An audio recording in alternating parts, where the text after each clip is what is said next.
everyone.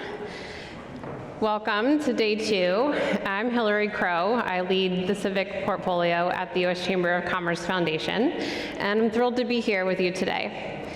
This panel is going to explore the critical role of civic engagement in building resilient communities before, during, and after disasters. So what do we mean by civic engagement?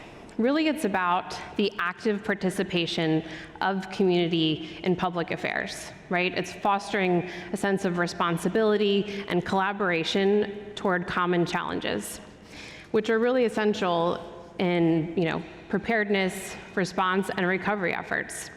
So our esteemed experts today will discuss how fostering civic engagement can lead to more resilient communities, how national organizations can be part of that process, and we'll talk about some case studies, some challenges, as also some actionable strategies that folks can put into place in their local communities to help increase civic engagement and overall resilience. So I'm pleased to briefly introduce our panelists. First, we have Marcus Coleman, who's the Vice President of Community Resilience Strategy at the United Way Worldwide. Next to Marcus, we have Nikki Clifton, the President at the UPS Foundation, and to her right is Trevor Riggin, who's the President of Humanitarian Services at the American Red Cross. So please join me in giving them a round of applause.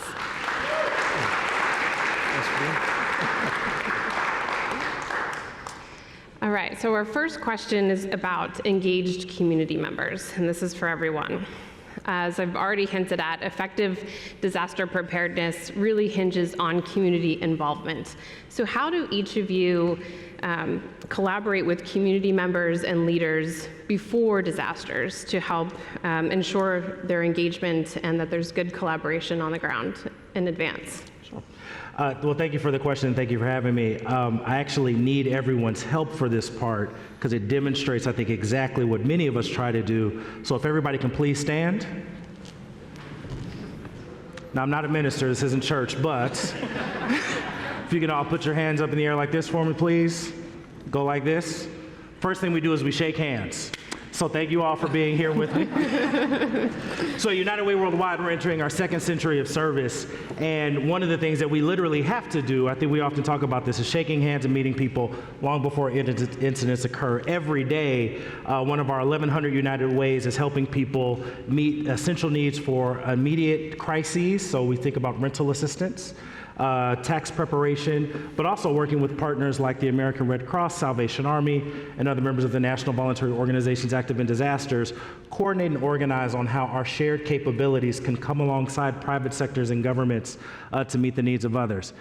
It does not happen without a handshake. I think a lot of the work that's being done here by the Chamber, these hours that we're spending together reflect some of the social capital that's going to be needed in those minutes that we're going to be facing in some of the crises ahead of us to help make quick decisions. And so, in addition to mobilizing folks to shake hands with one another, I think building those relationships and taking time is one of the key steps for United Way to help really start that effort to help build civic engagement. So thank you all for having us as well. I think from a UPS standpoint, we've got more than 450,000 employees around the globe in more than 220 countries. And so one of the things that we really prioritize is preparedness. We know that before a disaster strikes, there's a lot of information that needs to go out, things that need to help support a people-powered form of civic engagement. And so by getting ready and enabling our employees to work alongside some of our community partners, we find that that civic engagement kind of takes root. And an example of that is some of the preparedness kits that we assemble alongside a number of our partners like Clean the World, like the American Red Cross, and just having that opportunity for our employees to sit down shoulder to shoulder and think about the act of preparedness, but also the act of giving is really important. And it becomes more than just, a routine exercise. It's really something that allows them to sink in and think about what their responsibility is, not only to prepare for their families, but also to be there for other neighbors and in support of the communities where we live and serve. And so that's also part of, our efforts around volunteerism. And we found that that's been really, really effective. Another key example of some of our civic engagement and preparedness is working with partners like the American Red Cross around thought leadership and some of the senior executives that have given some of their time and talent to provide advice and counsel to help the logistics process move faster. So one of the case studies is a recommendation that we made to help shift the Red Cross's warehouse from Hattiesburg, Mississippi to Arlington, Texas. And we provided in-kind support by transporting 43 trailers of relief goods to the new site and supporting the Red Cross in getting their new disaster relief site that's about 174,000 square foot, that's a pretty big site, up and running. And so it wasn't just the learning and the logistics expertise, but it was also using the power and the timing, the equipment of UPS to move goods. And so now that disaster field can support up to 100,000 people, which is really pretty phenomenal. So we're really proud to be partners in making things more efficient and more effective for the communities that need it. Well, good morning, everyone. I'll echo where both my colleagues started. The relationships are the start of it all for preparedness, and especially in this world where our disaster, we used to talk in terms of a disaster cycle, preparedness, response, recovery. The cycle's getting a little blurred. Right, the disasters are coming so fast and furious. There's very little time to prepare because you're between disasters, not ahead of them, for many families. And so one of our challenges is always figuring out how to convince people of the risk. That's the hardest part in preparedness, is getting them to think there is a risk in order to take some action. But with our partners, they see the risk every day, and so having those relationships ahead of time. From the handshake to the full deep partnership. I mean, UPS, not only did they help us with the warehouse, but when we had a large event in Guam and we needed resources moved, they loaded up one of their planes and moved all our resources to Guam. But that wouldn't have happened if we didn't have a deep relationship before the disaster. At the community level, we try to grab the community's attention with things they know will happen every day. So the thing we respond to the most to are house fires. We respond to 200 house fires a day across the country. And so that's something all of us feel could be a risk we'd face some point in our life. So we install free smoke alarms. We install hundreds of thousands of free smoke alarms every single year. Our head of preparedness for the country is back in the audience there, Kevin Kelly. And this is even equally as important as the alarm itself, is the conversation of getting families engaged in preparedness and then dragging those local partners into those same conversations. Fire departments, police departments, local nonprofits, food banks, having them be a part of that conversation then allows us to open the door to what happens when something big happens, right? How do we broaden their scope to think, yeah, I'm a local food pantry, but I do play a role when a massive hurricane happens. I do need to be at the table, and we can help to open some of those doors. Absolutely. Well, this next question is for Marcus and Trevor. And you started to touch on this a little bit, but what are the top, maybe 3 challenges that you see in communities where there isn't a strong level of civic engagement when a disaster hits, in the sort of response and recovery efforts? And could you give us some examples of, how you navigate those situations? So one of the things that we often see as a challenge is, especially for communities that haven't had that opportunity to connect, organizations or communities try to do everything by themselves all at once.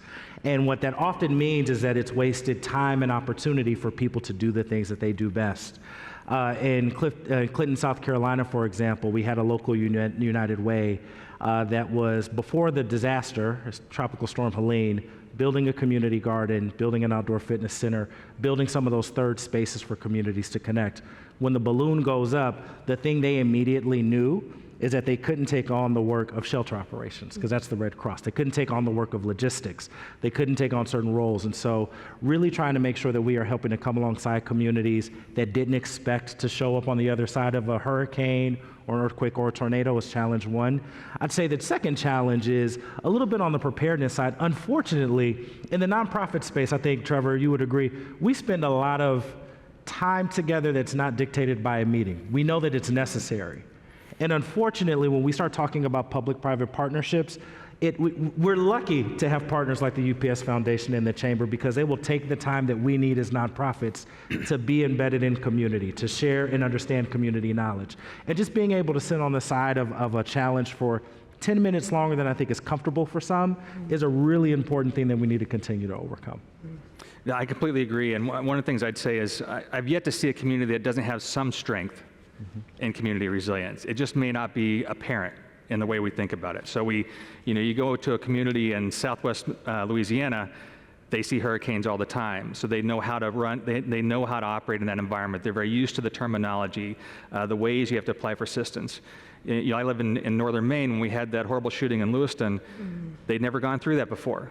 But they had the community resilience to tap into. It's just how do you pull that into a conversation that nobody's ever had to deal with before. And so one of the things we've done recently is we've actually launched some pilot projects in communities that have repetitive loss, trying to draw in more partners who don't see themselves as natural disaster responders. More of those local agencies that just don't see themselves at that table. How do we pull them in to be a more active player so that when something does happen, they're not waiting for somebody to ask, right? They're already out serving meals. They're already helping us run shelters. They're already raising their hand to do things that large agencies don't do as well, but really small partners at the neighborhood level do brilliantly. And we're doing that through some small grants and technical support, but it's been a really powerful way to engage communities differently when the community resilience isn't quite as apparent. Even though it's there, it's in different places. Thank you. Nikki, at the UPS Foundation, your work really is both domestic and global. So how do you think about civic engagement efforts? How does your team sort of assess those when selecting the right partners to partner with and to support? And is there a difference between how you think about that, whether it's domestic or international? Sure. So our team last year enabled a response to more than 80 crises and disasters, both domestically and globally. And so, when you think about the fact that disasters are just on the rise and humanitarian relief, is at an all-time high, the partners that we, choose are super important. And the criteria, sort of the lens that we look through, really doesn't change whether it's domestically or international. It's based in trust. It's based in whether they've got the resources to be able to meet the need. But also proximity is really important. And we're finding that partners who are proximate to the communities that they are called to serve really do have the cultural competence to understand what those communities need. They know how to listen.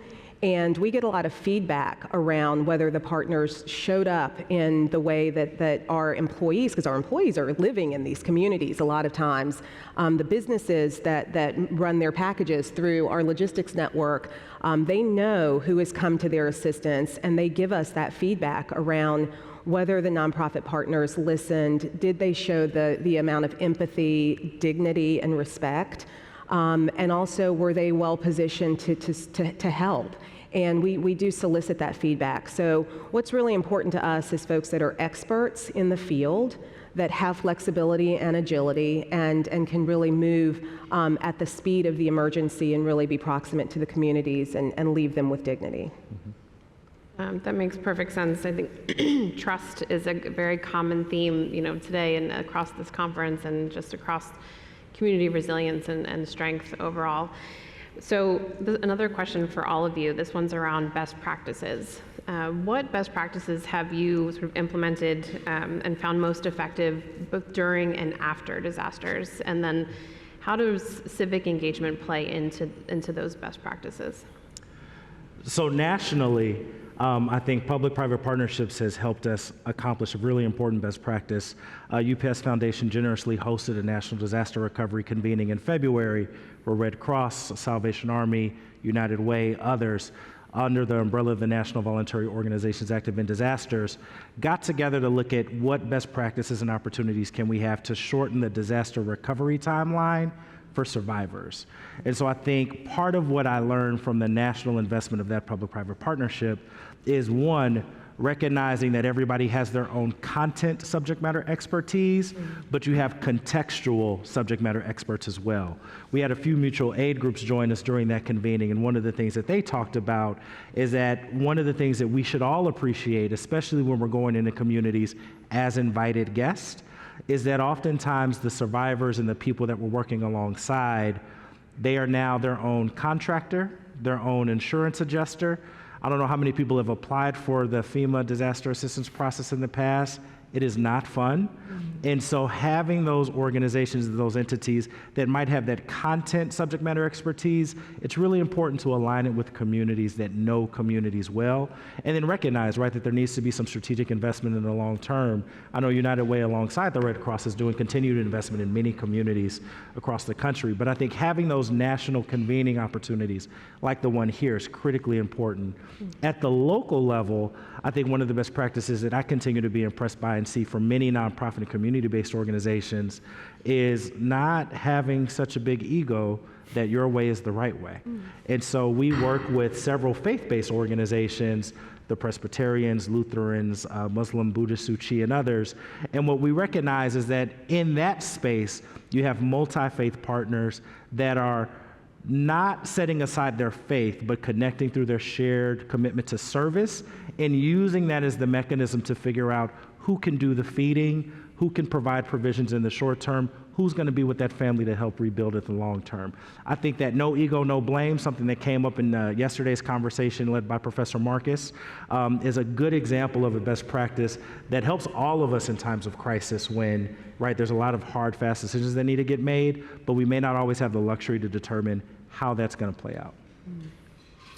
I completely agree, and I'll just add two pieces. One big one is the private sector.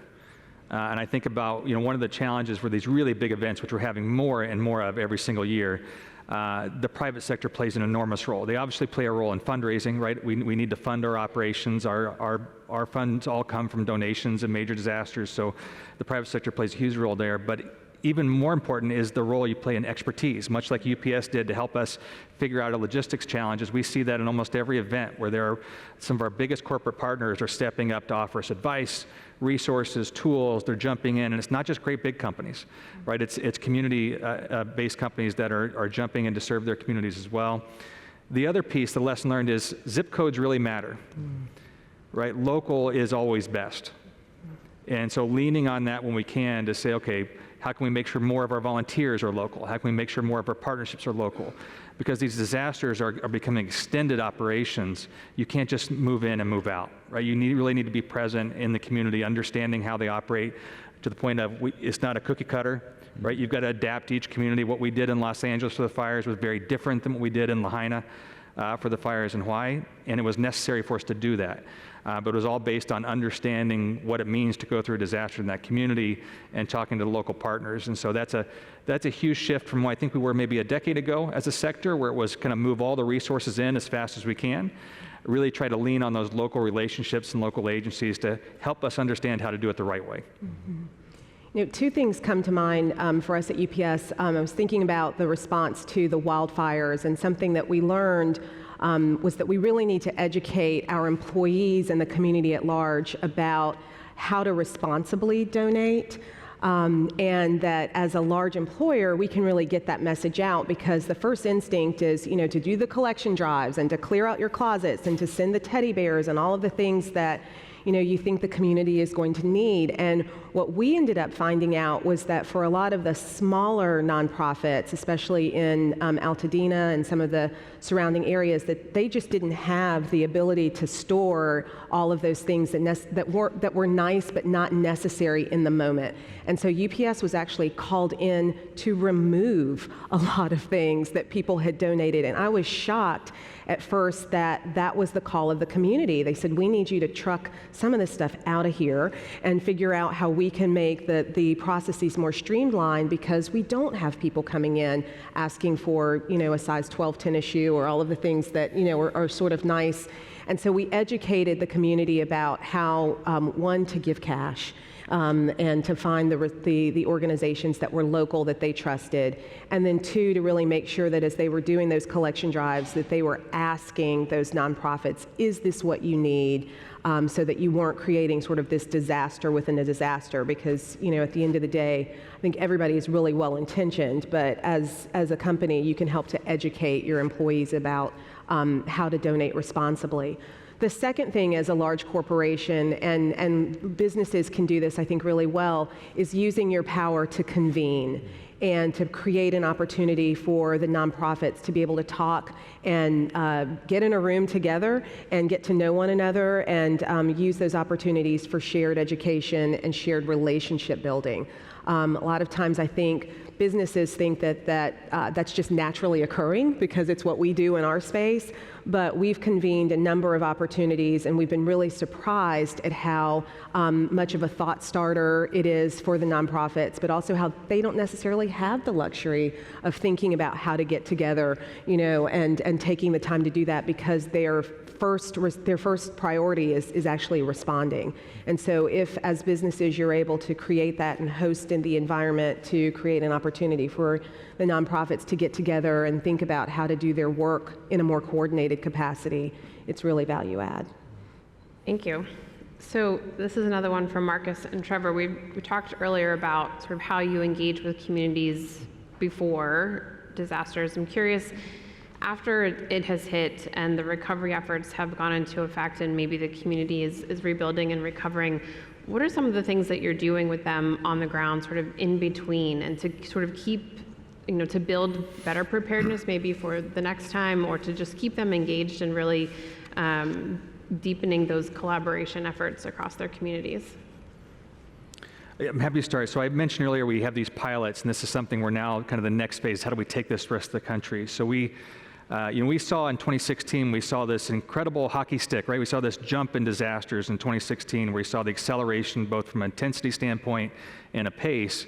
And we started to see places have this repetitive loss, really the wildfires out west, then we started to see it in the Midwest. And we said we have to do a different intervention.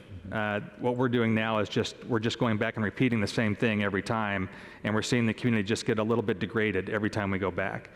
And so we have these 19 pilots right now. These are in counties that are facing repetitive loss. They have high social vulnerability and high risk of extreme weather. And we've gone in, we've hired local experts in health, hunger, and housing to really explore where those needs are in the community. Where are those local food banks and health clinics and housing partners who are trying hard every day, but could just use a little more resource? And we've been working on that for the last just over 2 years and have great success. We're seeing them start to show up on big disasters as providers of food. I'll give you a really great example down in Yazoo County, Mississippi. We had a partner that we had a hospital partner that was seeing clients rebound. They were seeing them, they'd release them from an operation, they'd go home, they'd come back within 36 hours, most of the time because of nutrition issues, because they weren't getting the right nutrition at home. And so we also had another partner who was a food pantry, and they were having a hard time getting the right people signed up to serve. And so all we did was connect the two and said, hey, every time somebody leaves the hospital, let's get them a referral and get them started on a delivery of food. And then they saw those numbers go down on those kind of rebound patients that came back to the hospital.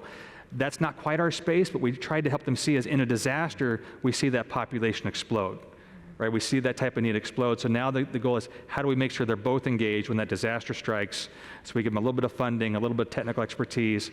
And so we've been doing that the last 2 years, great success. Now, there's 3,200 counties in the country. We can't do that scale of operation in 3,200 counties, but we need to do some level of that community building everywhere, and so we're working on, that's our next big task, is how do we take this and broaden it to the nation. So across our 1,100 United Ways in 37 countries, we work with about 45,000 nonprofit partners to work on problems pre-disaster for youth opportunity, healthy communities, financial security, and then what I'm now doing, community resiliency. And the reason why I mention that in terms of where it shows up after a disaster, most communities have a vision for what they want their community to be. And because our United Ways are in these communities year-round, we're often listening to community members on some of those other challenges. It gives us an opportunity to help come alongside that vision for community members. I'll use an international example. In Hyderabad, India, our president and CEO, Angela Williams, was actually with the United Way, where a community had reimagined after several incidents. One of the things they needed was access to healthy and clean water. And so our United Way organized multiple partners through public-private partnerships and literally are building lakes and reservoirs to help maintain that water. Here in Los Angeles, California, I think there's been a lot of talk about the wildfires. our United Way had been working with a number of partners pre-fire specifically to focus on micro businesses and small business owners that are really just trying to jumpstart and create economic opportunity for themselves and for their communities. And then, of course, a little bit closer to the East Coast, our United Way of Greater Valdosta worked closely with the Red Cross, the food bank there, and others pre-disaster to focus on food insecurity. I think that this is a common thread for many of our nonprofit partners. We recognize and know people are hungrier a bit longer. There tends to be more month than ever than money. And there's a real opportunity and gap that, unfortunately, as social service and human services organizations, the current giving trends alone are woefully insufficient for the thing before the disaster. And so when you multiply that times 10, you got to have 10 times the relationships and 10 times the social capital to really address and think about some of these issues. But the good thing is we know, again, in the case of United Way and many of our other partners that we work with in the community has the vision. I think to the technical expertise part, we want to just make sure that we're bringing the resources and the expertise on how we can make that vision a reality. And disasters, unfortunately, are one of those things that provides the opportunity to do that. You. Just really remarkable work happening across all of your organizations. It's tremendous, so thank you. We have one more question, and we are getting closer and closer to the end of our time. So in recent years, we've seen that during active disasters, when there's sort of the interplay between government and nonprofits and private sector coming and responding to a disaster, that sometimes there can be more finger pointing than problem solving.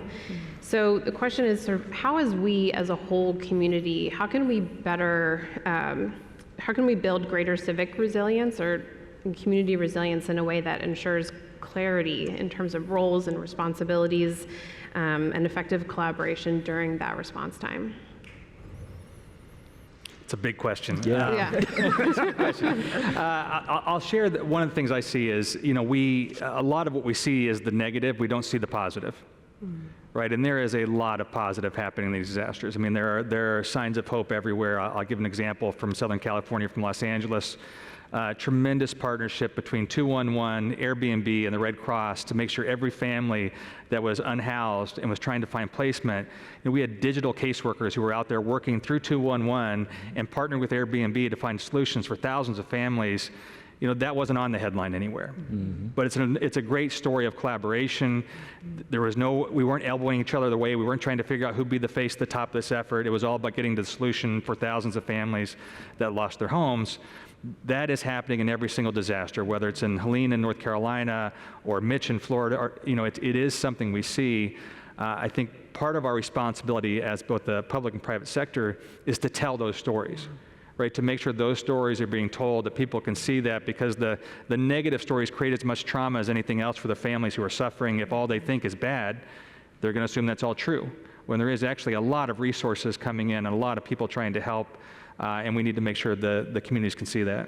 Absolutely. Yeah, I agree with that. And I think, from a business standpoint, we find that when we share with our employees the importance of that collaboration and lift them up as part of the solution, that also helps. I think in the wake of disasters, people really do want to help. Sometimes they just don't know how, and they don't know where to begin. And so we've really put a premium on helping employees understand the importance of volunteerism, how to do it in a responsible way. We just underwrote a white paper with Points of Light, the largest organization that advances civic engagement here, and it really helped underscore the need for volunteerism and the woeful inadequacies in volunteering. And so we've got a goal at UPS to advance 30 million volunteer hours by 2030, and we are almost there. We are at 28 million so far. And one of the really beautiful stories that came out of the wildfires is that we've been able to establish a pilot with the Red Cross, because a number of our retirees in the California area, and these are retirees who basically started calling our team in the foundation and my community relations manager saying, how can I help, right? They recognize that service is in our DNA, as we say. It's part of the ethos of who we are. And so both our active and our retirees said, we want to be able to step up. I've still got my CDL license. I've still got an opportunity to support. And so that training doesn't go away. And now we're trying to support an opportunity to fill the gap for volunteers by mobilizing our retirees to support.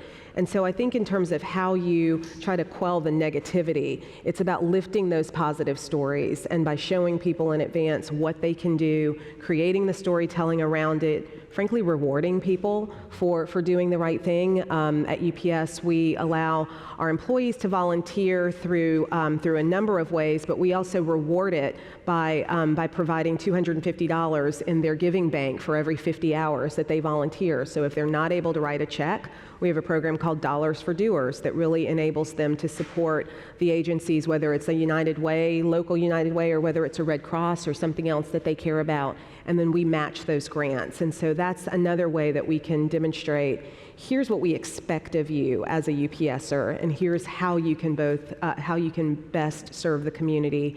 And then we continue to reinforce that. And I think if other communities and other corporations continue to work along those lines, we would see less negativity and more people saying, yeah, I want to engage in that way and create a more equitable and just world. And what I appreciate about both examples is this is backed by science. And this is backed by the social sciences. And so Dr. Daniel Aldrich talks a lot about the importance of social capital to build community resilience. In the National Preparedness Leadership Framework, we often talk about the spirit of generosity and unity of mission. And what's true is it is very important for us to continue to double down and make more investments in critical infrastructure. So there we're talking about some of the physical space, but it's also really important kind of to the point that you just shared with UPS Foundation. And I know there's a number of other companies here that are making investments in the social infrastructure. Mm-hmm. People still want to meet. People still want to be able to congregate in certain places. Folks are proactively meeting. I'd say for a lot of the headlines, something that's true, bonds are stronger than ever. They're just too siloed. So what happens is we have a room full of people that have the opportunity to bridge connections where some of those bonds are to address some very common challenges. Caregiving continues to be a systemic challenge for many of us. There may be people in this room right now that silently are caregiving formally or informally for a friend or a neighbor. There's another secret club of food insecurity, again, that we've talked about. And so one of the things that I see as ways that we can continue to bridge those connections, it's threefold. One, I'd say coming from this conference, everyone that's here and that's watching this video, making sure your colleagues and your strategic leadership team understands we probably need to spend 6 hours more than we planned this summer with a community-based organization and with a nonprofit solving a problem for today, because those 6 hours are going to be the difference when a disaster happens for how we're going to meet the need. The second, I know everybody here is shaking hands already, right? So you've done that for the day. But the second piece is making sure that you follow up to have 2 or 3 conversations and be a little bit more curious about what the capability they're using is for. GoFundMe has been a very interesting partner to United Way alongside Airbnb and the Red Cross, because they've been applying their technology and their approach for community cohesion, not only to help individuals, but now to help municipalities think about how to rebuild. And so it's been a learning journey for us to think about how we partner with technology partners in addition to some of the other partners in the space. And then the third piece that I'd offer that I think is going to be really important for us to continue to remember is, y'all, we've been here before. Mm-hmm. Our country, as was mentioned earlier, wasn't founded with sunshine and rainbows. I work with a lot of faith-based partners that remind me every day they have thousands of years of figuring out what to do next. And what's guaranteed is, as people, as a human race, we're gonna figure out where we go from here. And so I think just reminding ourselves the fact that history often rhymes, and while there may be words and deeds that create some despair sometimes, often the way that you pivot back towards generosity isn't words, it's actions. The more we can pivot towards those positive actions through some of the employee giving programs, through volunteering with your local community-based organization, Red Cross, United Way, or any of the organizations voluntary active in disasters, it's gonna be those actions that are gonna be just as contagious as some of the fears that we may share. Courage is also contagious, and I think the best way for us to find courage, and we're gonna find it during the next big catastrophic disaster, will be through that generosity and action to help our neighbors. Mm-hmm. Well said. Love that. When you were talking, Nikki, I was thinking about how both the trust and the role that you've taken on as an employer is such an important piece. Something that we are thinking a lot about within our own civics work at the foundation, right? Of the role that employers can have in elevating and educating their employees and their communities about these issues and how they can be part of the solution. And I think volunteering is a really powerful one, right? Encouraging people to get out into their communities, to meet other people, to give generously, and to make connections that are real, and to really focus on local. Feels like the other big key takeaway here. We have a few minutes left, so I wonder if each of you has a quick sort of call to action maybe for the audience or for those who might be watching as it relates to resilience and where you could need help, or what we should be doing to really strengthen things moving forward. I'll just offer that, I know that there is a tremendous amount of uncertainty right now in our environment, and I think reaching for optimism, reaching for hope, finding a way to forge alliances where perhaps you thought that there might have been competition before is important, and demonstrating that as a collective, we're all about trying to make our communities stronger, more safe, more resilient, and finding those threads of commonality and not being afraid to explore, partnerships and to explore collaboration. I think if we can avoid operating from a mind of scarcity, I think that's really important, and recognizing that we need to be stronger together, and we need to lift the stories of things that matter and walk in courage. I think that's important for American competitiveness. It's important for the interconnected world that we live in. And if we want to leave the world better than we found it for our children and our grandchildren, which I know is my personal goal, then we've got to figure out a way to do some of these things faster, with less consternation and less fear, and just move forward, because we actually are the leaders that we're looking for right now to operationalize a lot of these solutions that we know can make the world better. The only thing I'll add is be ready to serve. I mean, the reason I joined the Red Cross 20 years ago was I watched two national tragedies play out on television, and I felt helpless. I watched Katrina and 9/11 play out on TV, and I was far away from helping anyone in the role I played. I was sitting in Illinois watching that play out, and I didn't want to go through that again, so I joined the Red Cross. We all have that opportunity to serve in all of these events that are happening all across our country and around the world, but we have to be ready to serve. And so whether it's getting trained to be a volunteer, you can go to redcross.org and sign up today. We'll get you to work tomorrow on a house fire. Whether it's in your companies, getting ready to give, or getting ready to mobilize your employees, or even just being ready yourself at your home to have your family prepared, all of those set you up for success, and they'll set the community up for success if we all have a plan to serve. And that's a big step. And I think as much as we're facing the disaster space, that's an important thing for each of us as individuals and as leaders to take away. Absolutely. So I'm going to say, especially this week, first call your mom or the motherly figures in your life and tell them thank you. And the reason why I say that is because I think it's going to be really important for us to continue to work through our phones and find 3 people to remind ourselves who we're thankful for, who we can count on. And there's probably somebody in your phone that you haven't been in contact with in a while that is actually still counting on you. And so when you find those opportunities to extend that gratitude proactively, it pays forward in important ways. I deeply appreciate the private sector stepping up and stepping into a role to create spaces for connection, and really to count on joy and count on gratitude, that this is a shared experience. I think oftentimes in times of crisis, many of us have sat with disaster survivors that have that tension of feeling like they are by themselves, and you often feel the relief the moment you realize that you're not alone. Yeah. And I think just remembering that is going to be critically important. It's always been the case, right? None of this is new, but I think it's more important than ever to remember that. So, but if you don't remember anything else that I said, please don't get in trouble. Call your mother. Well, that was really beautiful, all of you.